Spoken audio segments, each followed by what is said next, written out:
वह सुबह बाकी सब सुबहों जैसी नहीं थी। सूरज अभी उगा भी नहीं था, पर आकाश में हल्की लाल रेखाएं फूट चुकी थीं।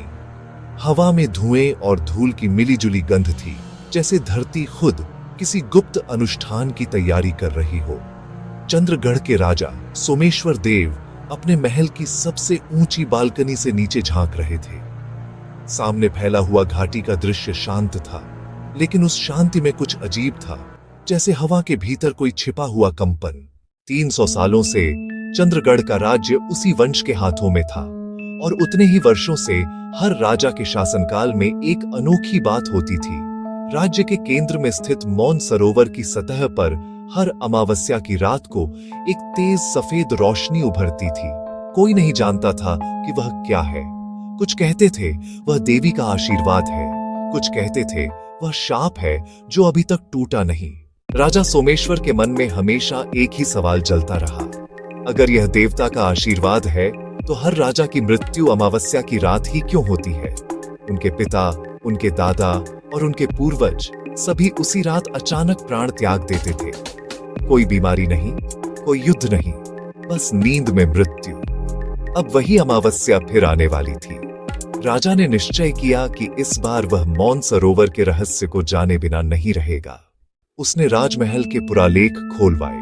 ताम्रपत्रों, तिलिस्मी नक्शों और मंत्रों से भरे ग्रंथों के बीच एक पुरानी पांडुलिपि मिली, जिस पर लिखा था, सरोवर वह दर्पण है जिसमें समय अपना चेहरा देखता है।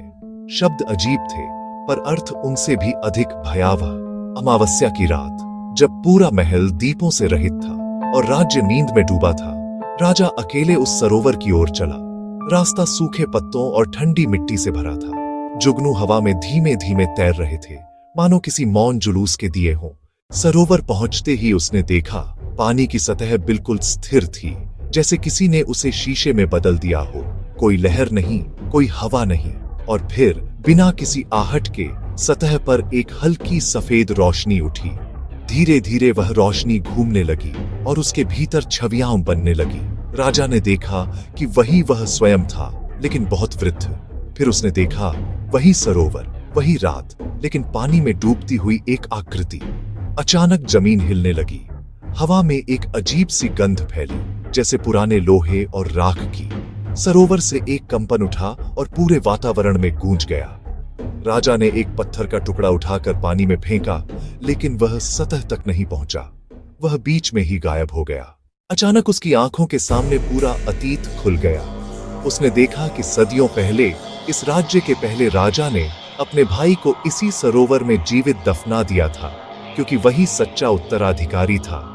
और मरते वक्त उस भाई ने श्राप दिया था कि जब तक सत्य स्वीकार नहीं किया जाएगा, हर राजा अपनी आत्मा उसी सरोवर को अर्पित करेगा। राजा सोमेश्वर घुटनों पर गिर पड़ा। उसने समझ लिया कि यह रोशनी देवी का नहीं, उस आत्मा का संकेत है जो हर पीढ़ी को याद दिलाती है कि सत्ता रक्त से सस्ती नहीं होती।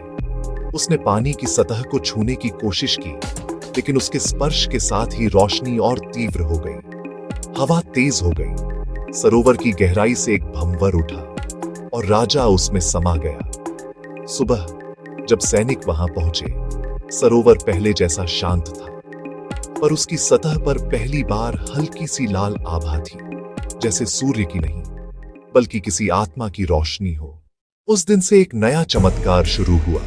चंद्रगढ़ के इतिहास में पहली बार कोई नया राजा नहीं बना। महल खाली रहा और सरोवर फिर कभी नहीं चमका।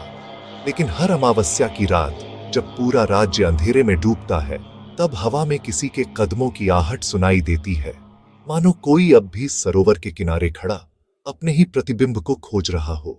लोग कहते हैं, मौन सरोवर अब सचमुच मौन नहीं रहा। उसमें हर नए युग का राजा अपने डर को देखते हुए उसे आगे आने से रोक देता है। और शायद यही कारण है कि चंद्रगढ़ आज भी वहीं खड़ा है, समय की पकड़ से बाहर, लेकिन अपने ही श्राप के भीतर।